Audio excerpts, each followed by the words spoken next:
I took Brian on a trip down memory lane, showing him a bit of nostalgia, and Brian was not interested in anything I said. So I told him where I paid my water bill, and what did you say to me, Brian? We were driving through Orlando, and you know how anyone, when they're showing a friend or a still a fan, they just like pointing things out, and you were like, that restaurant right there never used to have that black fence in front of it. I was like, cool.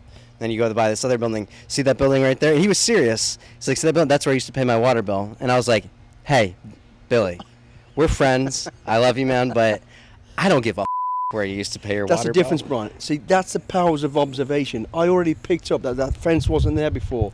I remembered exactly the path that I walked. See, and that's why I'll stay alive a lot longer than you will. Well, if I was giving you a tour of my hometown, I would know all that stuff too about my hometown. And I wouldn't be interested either. So now you get it. So now you get it, right? Is that the point? That's the point. Okay.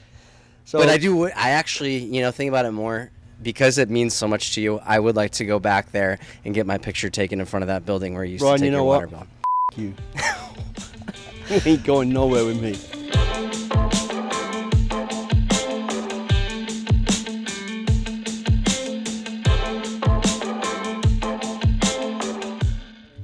Sound. Videos rolling. Rolling. So what were you saying about? Where are we now? Funny saying. You're talking about saying. Where are we? We're in the proper Chunter Basha. This is the Chunter Basha? Yeah. The Chunter Basha is you said it's like a shed or a pavilion? It's a central point, normally in the jungle. That's where it originated from. And we are in the jungle. We're in the trees. We're in amongst it. This is a worldwide podcast. We were in Orlando the other day. We don't hang around. We're in the jungle now. Back in the trees, amongst Mother Nature. Right. So, I was just saying to them, mate. You know these crazy ass sayings that you hear all the time. I know it like the back of my hand. Do you know the back of your hand? Not as well as I know other parts of my body. What parts do you know? What was the other saying? Sleep like a baby. Why do people say that? They don't sleep that well. They don't. They're up. Right. So if you're lucky, they'll sleep for 2 hours. They're up for 2 hours. They're moaning. They're shitting themselves. And they just go through that rotation there. So if that's a good night's sleep, I'm just getting a good night's sleep every night. How many hours do you average sleep per night? I sleep solid for at least 2, and then I'm up for about an hour, sleep a little bit more. I don't ever, in fact, no, I don't. I don't go through a 6-7 hour straight through, ever. So, but total amount of hours, even if you don't sleep consistently, total amount of hours you Probably sleep? Probably 4.5, 5 if I'm lucky. That's not enough. Well, it's working for me. It's worked over the last... It's not healthy. I'm pretty healthy. I ain't slowing down. I was watching... I know we've talked about Special Forces a lot, but another question that I thought of to kind of shift gears here. They're introducing you on the first episode, talking about your experience fighting for the Queen, working at Tier 1 SAS. Yeah. I don't know what exactly that means. And I don't think you've explained it yet, what Tier 1 of the SAS means. I think there's a lot of misconceptions, and people throw that word around too willy-nilly. And I want to interrupt, too, because you're the only one that was actually SAS Tier 1 on both versions. Yeah, that's correct. I am SAS. The other guy next to me is part of our Tier 1 SBS, which is Foxy. But Tier 1 SAS is me. So like I said, that word Tier 1 gets thrown around a lot by people who abuse it and misuse it. Tier 1 is basically the elite of your special forces. As an example, Tier 1 forces in the US will be SEAL Team 6 and Delta.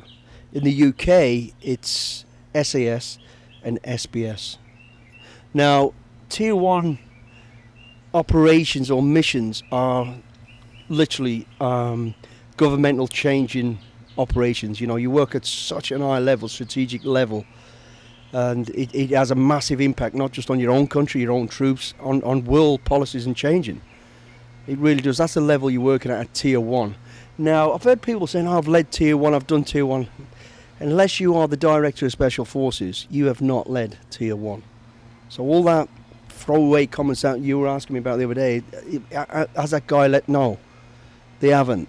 To lead Tier 1, it's right. You got to remember, you're talking to the Prime Minister, the President, Were you this level? I ran Tier 1 operations in the UK, which was London bombings, as in the ground commander. So I was the bottom of that pecking order. That's as lowest you'd ever get to leading anything Tier 1. Mm-hmm. Anything below that, no. Yeah. You may be on Tier 1 operations or supporting Tier 1 operations, but no, you're not leading it unless you're minimum of a Sergeant Major, but more likely Director of the Special Forces, the commanding officer, and then the OC. So there's a chain. And just to clear that up, because you were asking about it, I was thinking about it, because we hear it thrown around a lot on both sides of the ocean, and that's what it is. That's what Tier 1 is. That's something I wish the show, at least what I've seen of the show, Special Forces kind of explained a little bit more. Because when they introduced you, they're like, such and such did this, Billy Billingham did this. An average citizen's like, okay, I don't know what Tier 1 is or SAS is. I wish they kind of like did a quick background of what your guys' level That's probably is. not a bad idea, actually. I mean, I've never really thought of it that way. But I always say, remember this, the show isn't about us. But I guess for people that do watch it, they really want to know what your background is. That's not a bad idea. I think that's good, where they should do some sort of interview of your career, what you can talk about, what you can't talk about, but literally your experience and your knowledge. Because people throw it out there that they've done this, done that, and there's, and people watching this, especially military guys, will know exactly what I'm talking about. There's a lot of Walter Mitties out there. People who have actually never been in the army or the military and claiming to have been. And then there's people in the military that claim to have done a lot more than they have. And I don't understand why they do that, but they do. Do the SEALs and the SAS have a mutual level of respect for each other? Obviously, I'm sure they do, but is there also a level of competition there? I don't want to say it's competition. You're always trying to be, not outdo each other, but you're always trying to move to the next level, You got to remember the world we live in. For the last 20, 30 years, we've fought alongside the American Special Forces, fighting the war against global terrorism. And, terrorism doesn't stand still. It moves at a fast speed and changes, and you've got to move with the time. So I wouldn't say we outdo each other. We're always trying to better and stay one step ahead. And we share our information and our knowledge, and, and we work close together. So I would never say we try to outdo each other. We support each other, because the common goal is to provide a better world for everybody. And by sharing that knowledge, information, experience can only be a good thing. And what was your perspective anytime you fought alongside the SEALs? I didn't do a lot of fighting alongside the SEALs, if I'm honest. The way it works is I have trained with the SEALs. We have done bits and pieces with the SEALs, supported them in Afghanistan. We're closer. The SAS are closer to Delta. So we've done a lot of side-by-side work with them. I don't have to say exactly where, but yeah. So we have a closer relationship with them. And I think the reason being is Delta are more like the SAS, which is land-based, anything on mountains, air, sky, and water. The SEALs and SBS are the amphibious side, mainly under the water, although we all cross over at some degree.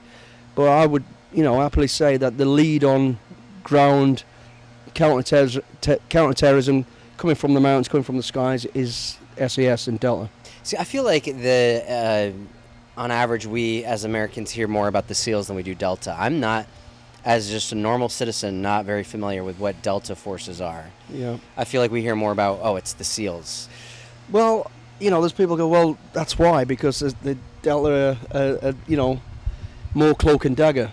Their stuff is more secretive. It's not. I mean, a lot of the sort of information that gets out about the SEALs, about Delta, is because of films and stuff, and SEALs have been, I think there's a lot more films and documentaries about the SEALs than there are of Delta Force, so yeah, that's probably the way it is. But there was a movie, I want to say, I don't know if you heard about it, came out like 10 years ago, that was actually starring actual Navy SEALs. Do you know what I'm talking about?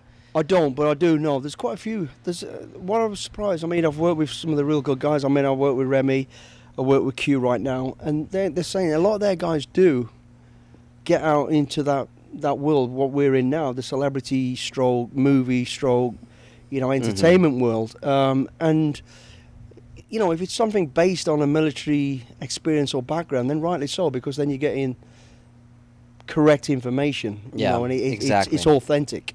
So I get that. There's not so much in UK. For myself, stepping into that world was really weird and unusual, because the regiment is very, very close-knitted about what you talk about, secrets, operational, and rightly so. And I would never have and talked about anything that I shouldn't be talking about anyway. Yeah. You know, what I talk about is already out in the domain, and the reason, which actually I'm glad we got onto this, the reason I say I'm in the SAS and you know I am who I am is because when I left, and again there'll be special forces guys out there who know exactly what I'm talking about. Everybody in our industry, in our circle of work, it's a tight-knit community. And then all of a sudden you find yourself working alongside somebody, and then you're being told this guy was in the SAS, knowing full well they weren't. So there's a lot of people out there running high-power jobs in great positions using our name. And I found that when I was a bodyguard. Everybody I met as a bodyguard that I'd never seen in my life were all in the SAS. You're like, really? And half of them couldn't spell SAS. You know, I was like, what the fuck? So I then got to the point where I had to say who I was. And once you know, I say who I was, because it dampens the power of the title. It does, yeah. You know, people go, oh, well, if you're in the SAS, you wouldn't say it. And I've lived with that for years, but, you know, we're in a different world as well today, you know. Yeah. There's more communication today. There's really nobody that can sort of hide under the shadows anymore. Why do you think people do, like, people that have experience in the military, because it's not stolen valor.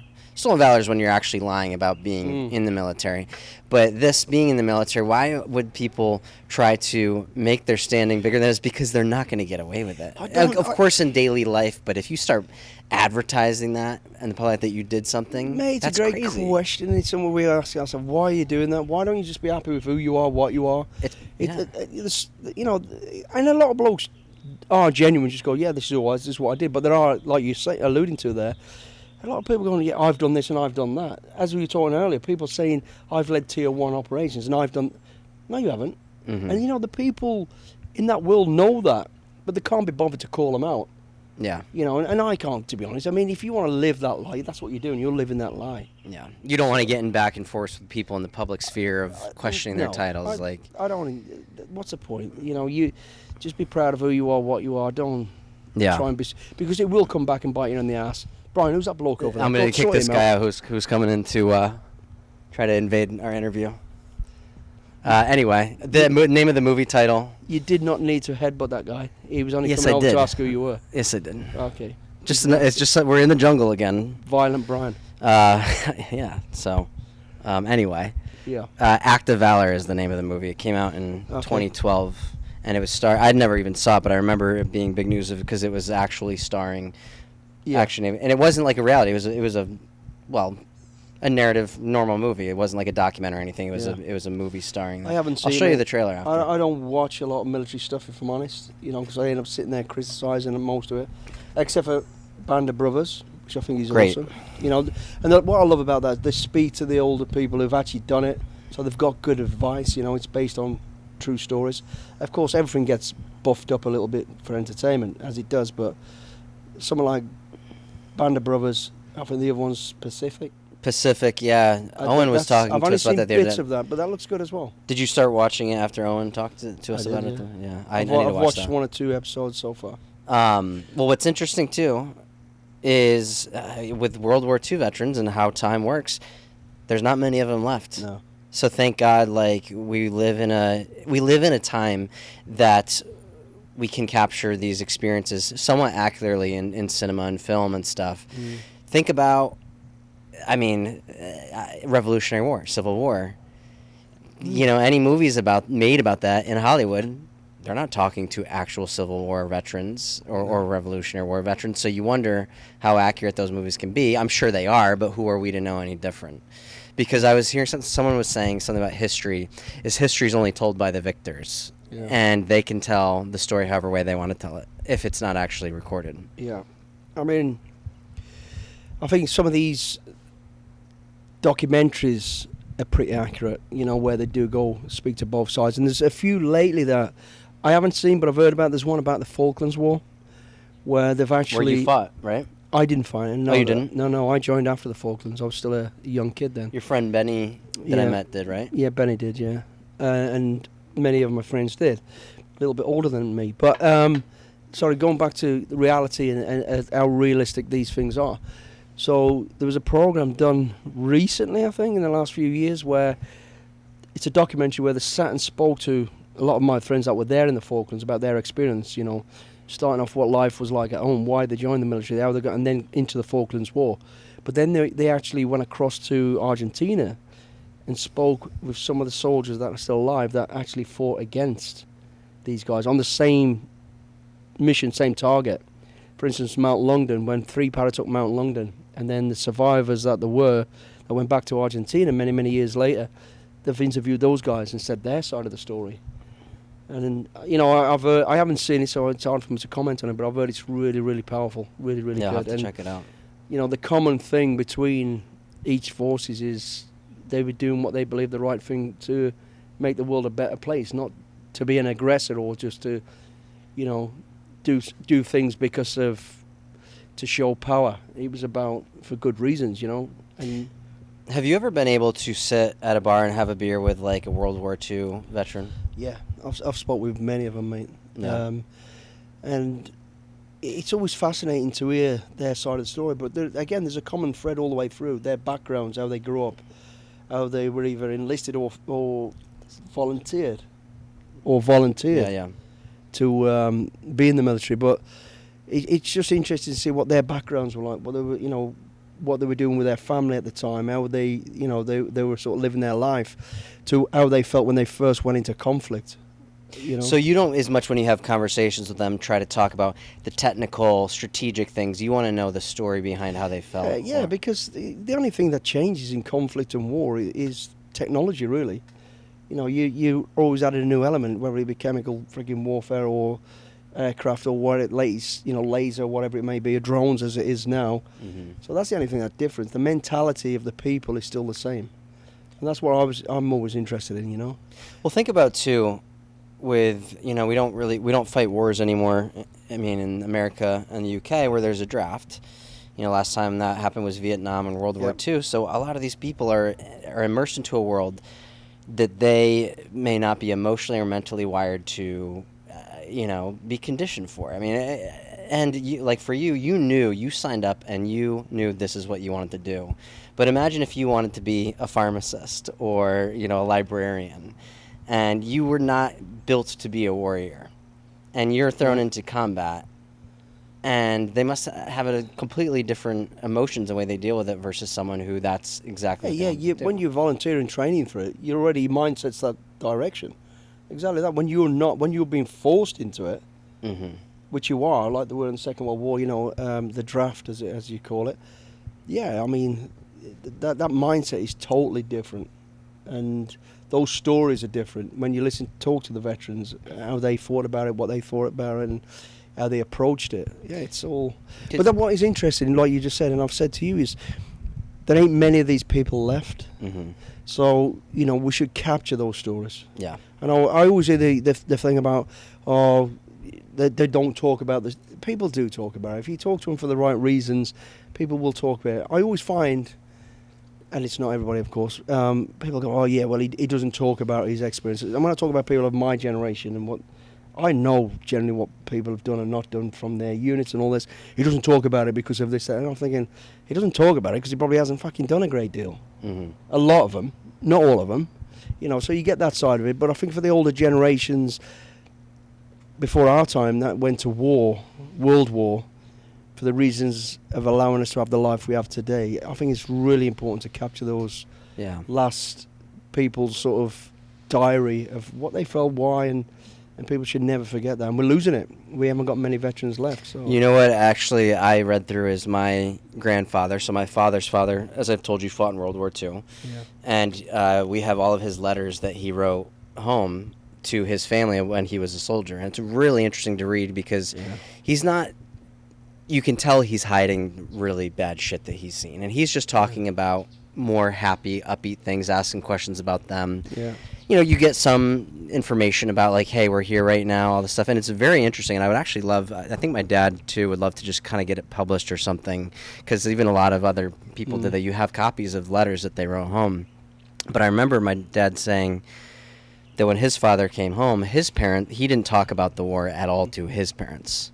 And they would ask, like, his wife, like, does he talk to you about it? And he never did. And I think it took him a lot of years to talk about it. And it took my dad, when he was growing up, teenager, older years, I think he was one of the, the 5 kids that, my dad's always been very interested in that stuff. And he got his father, my grandfather, to open up about those stories. Yeah. And it was finally enough time that came by that he became more comfortable talking about it. But the years afterwards, he never did. I mean, every person's different. But I think it was one of my biggest regrets. My uncle, my dad's brother, was in the conflict in Borneo and was caught up in an ambush and went missing for, I think it was 6 weeks, where he was presumed dead. And I've heard the trauma from the family side of it. They got letters saying, he's killed, missing in action, presumed missing in action, killed. So they lived with the fact that he's dead, going through that and not knowing where the body was, whether they'd ever see the body again, all that sort of stuff. Yeah. And then all of a sudden he was found alive by a Gurkha patrol. And, he was close to death by that stage anyway, and he had and all this. But when he came back to the UK, he never really spoke about it. But he was my uncle. I wasn't close to my uncle. And I wish, going back at it, I wish I'd have made the effort to go and sit with him. Because being a soldier, he probably would have opened up to me. He would have, not... Especially knowing you're a soldier as well. Yeah, so, and that's going back to my point of, we should try and capture those lessons, not of the horrible side of stuff, but what was it really like? Why? How did you feel? And what lessons were learned from it? While you were in combat, did you keep in touch with your parents? No, I didn't. No, they didn't. I never spoke about my military career at all, really, with Mum and Dad. And do you regret that? Yeah, absolutely. Do you wish you had acted differently on your end, opening up to communicate, or was that just not the... We always say, we're always too busy. So it'd be a flying weekend down to go see my parents, go and have a beer with my dad, do something with Mum and Dad, and then have a dinner. It was never the right moment to talk about it. Mm-hmm. But I do wish I'd have found that time. I look back and go, why didn't I just make more effort to go and see him? Because it's all a passage of time. You don't know how long you got. Why didn't I just take the time to go and sit with him, have a beer, and just go, hey, this is what I've been up to? And even if you didn't ask, just say, hey, can I tell you about why not? My life and what I do? Yeah. And do you think he would have listened? Do you think he would have been interested in ask questions? I think he would. Well, I know now he would, yeah. At the time, I don't know. He was just sort of so wrapped, I felt, in his own world, but it wasn't until after he died, as I told you, that I found all the paper cuttings, all the information he knew about me. He had from a kid, all my boxing results, which we never spoke about, never came to any fights, all the way up to the military stuff that got into the media, the press, which how he knew I don't know, because I never really, I didn't speak to my brothers, my sisters, anybody about it. Mm-hmm. But there's all these headlines about what the SAS have done, this, that, the other. He knew it was a way, put 2 and 2 together and went, of course he's been involved in that. And he had all the paper clippings and all that. I just wish I'd have took the time to sit down and go, yeah, I was there, this is what we did. Mm-hmm. But, those days are gone, so. What do you think it is about, is it a generational thing about fathers back then where they had to be kind of hardened and not show emotion? And, why do you think he didn't want to have those moments with you? I don't know, mate. He just, the generation then were different. Mm-hmm. They were tougher, I believe. Saying I loved you to my dad was like, I've just stole $20 out your wallet. He wasn't, I don't know. I mean, he absolutely loved us to death. He was a ring of steel around the family, as I said. But he wasn't this emotional, cuddly sort of person. He's very old-fashioned in his ways. He's very strong about, many, many things. And we just never... I could have made a better effort, for sure. He probably could as well. But when I looked at, as I told you, I always held it against him. He never showed any interest in me when I was boxing, when I was playing soccer, all these things, because he was never there. And it wasn't until after he died, and I was writing his eulogy, that I sat down and thought, who was my dad? What was he? And then, he worked his ass off till virtually the day he died. Yeah. And that's all he was interested in, was keeping food on the table, keeping the family safe, and he hadn't got time for, Yeah. Well, how was that, finding that, said it was all in a shoebox, was that, not closure, but was that a big, moment for you? I mean, obviously it is. Yeah, it was a very emotional thing. You asked me the other day about PTSD, and we were talking about that, and I've never had PTSD. Mm-hmm. I've had felt really down and depressed. But that was probably the closest, if anything, to PTSD for me when he died, because one, I wasn't expecting him to die. I knew Mum was dying. She had lung cancer for 2 years, so we were just always waiting for that. And when the phone call comes in the middle of the night, naturally I expect it was her, and it wasn't. It was my dad. So yeah, that was, and then it hits you. I'm not going to have one more drink with him, one more argument with him, and now I haven't got a chance to ever talk to him, because I did think about it, the latter part of sitting down with him and going through stuff, because when I got decorated by the Queen, they read out his citation, why you're getting this thing, like, a list of things what you've done, that, I'd forgot myself, and as it's being read out, I'm chuckling to myself, laughing, and I'm watching my dad, and he's going, he did what? It was funny, and I thought, I'll explain that to him, I'll sit down with him and have a beer with him, and you always say to yourself, well, I'll do it next time. Well, there ain't no next time, you've got to do it now. So, and I wish I'd have done it. So, back to your point, yeah, it left a big hole in my life. It still does. I still kick myself. But I also know there's nothing I can do about it now. It's done. Does it feel good now that your kids are able to know all the stuff that you've done? It does. But again, there was a point, and I kind of, you become very selfish with your lifestyle being a soldier, because you have to concentrate on everything you do, all this sort of stuff, all these experiences, and not just being a soldier. I guess you step out. When I did step out to become a bodyguard, doing all this sort of stuff, I never really spoke about what I did. Mm-hmm. I never thought about it, how interested, although I wanted to tell my dad stuff, I wanted to know about my dad's brother. It kind of slipped my mind for a long time, and then one night I'm having a beer downtown, and my daughter's picking me up, and she's waiting, and it's a classic, I'll be ready in a minute. 2 hours later, because everybody's buying drinks, she stood in the outside of the circle listening to stories, and driving home, and I'd had a few drinks, she's dropping me off, and she's crying, and I'm looking at her, what's up? And she said, well, I've just realised I don't know you. We don't know you as kids. And I was like, what are you talking about? She goes, well, I've just stood there and listened to 3 hours of stories that we know nothing about, not a single thing. And that really hit home.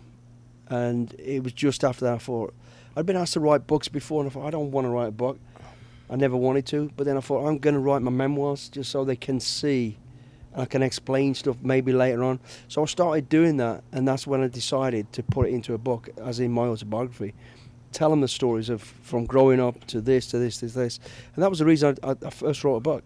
But then, I do take the time.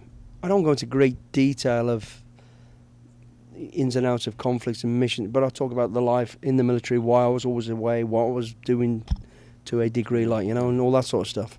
So, yeah. Do you think people should be required to perform some level of national service, not necessarily military, but something for their country once they turn 18? 100% do, yeah. I think we should bring back national service. And not just for the country, for them. Yeah. For every individual, male and female. We should. What I mean by that is, anyone who's not going into further education probably after about 16 years of age, up until about 18 years of age, if you're not going into further education or guaranteed employment, then yeah, you should go into the military for 2 years, go 7 days a week, or 5 days a week, Monday to Friday, and some weekends, of course. But it is military in terms of you will get up at 6 o'clock in the morning. It'll give you discipline. It'll show you discipline. Yeah, and the reason I'd say that is because exactly that. It'll give you respect for yourself, for the people around you, for your environment, for everything. It'll give you discipline. It'll give you a sense of purpose. Mm-hmm. And you've got a job, basically. Yeah. You've got employment. There's so many skill sets within the military that these young kids could go into for 2 years, learn a trade, and then if they wanted to, then they step across into the professional army when it becomes more rigid, more, professional and hard run, if you like. But yeah, I do. I just think, and look at the state of the world right now. Particularly, I can talk about UK, London, and all the big cities. Every 2 minutes, somebody's getting stabbed. Mm-hmm. Kids got no value on life, don't care, and it's gone rogue. They've got no purpose. They've got no role models. And they need discipline. They need to have respect for why they're doing what they're doing and who they are and other people and the environment. And that is the best way to do it. Put them into the military for 2 years. I wish I had for multiple reasons. Right. at the age of, say, 18, I didn't know. I don't think many 18-year-olds are old enough to make the decision of what they want to do for their career, for the rest of their life. I truly didn't know until I got to be like my mid-20s or early 20s. Yeah. At 18, your brain isn't fully developed. You really don't even fully develop your brain in general till you're 25, is what they say. I still haven't fully developed my brain yet. I'm a little bit found it. I haven't found it. But it would have given me a couple extra years before choosing what to go to college for, if college was meant for me. Because I think the problem is now is people feel like, okay, after high school, I got to go to college, got to make a decision on what my major is going to be, got to make the decision to go to college, and a lot of people are then going and then getting into debt, hundreds of thousands of dollars a lot of times, and then they realize after their 4 years, that's not what I wanted to do. And now I have a degree that I didn't want to do that I have to pay off all this money for. So it gives you an extra 2 years to decide what your path in life is. But to be better equipped to make that decision is to know who you are. And if I had to go under like the special forces training of what where you're testing your limits, finding out who you truly are, what your limits are, you would know yourself better. It's going to better prepare you to make that decision, but it's also going to, whatever you encounter in life, you're going to be able to compare it to what you went through in the most difficult moment, and it's going to teach you discipline. It's a platform to mature and learn and sample and test. Like you're saying, where do you want, what might I want to do, you know? Instead of, there's so many kids who've just got no direction, no idea, floating around, no income, living off benefits, getting into trouble. It would just be great for everybody, I believe. I know people are going to go, oh, well, no, you shouldn't be forced to be doing this, but that's my opinion. I think national service would be a great thing. Well, even if they're paying you some modest amount or whatever, or it's going into a scholarship fund for if you want to go to school, it's half your college is paid for if you do 2 years in the national service, and then it's going to cut people's debt way down. And again, for all the reasons I said before, they're going to be better prepared and equipped to make the decision that's going to determine their future. I went to college for business economics, and I can tell you I used none of that. Of what I've learned from the classes in my daily life, hardly ever. What college taught me is, managing a workload, a schedule, and having a goal that you have to achieve. But I also, partied too much, drank. I had a great time. So it's. I think that's all part of it, isn't it? It's a great experience. Extending that childhood for 2 years. It's an experience I don't regret. It's friends that I have for the rest of my life. But when you look at the actual facts about it, I don't know. I don't think, unless you want to become a doctor or, a teacher, then it's not necessary as much anymore. Answer it. Hello, Mr. Trump. Yes. Yeah. Okay. National service. Yeah, I do agree. Yeah. Okay. He's listening in on us. It's coming.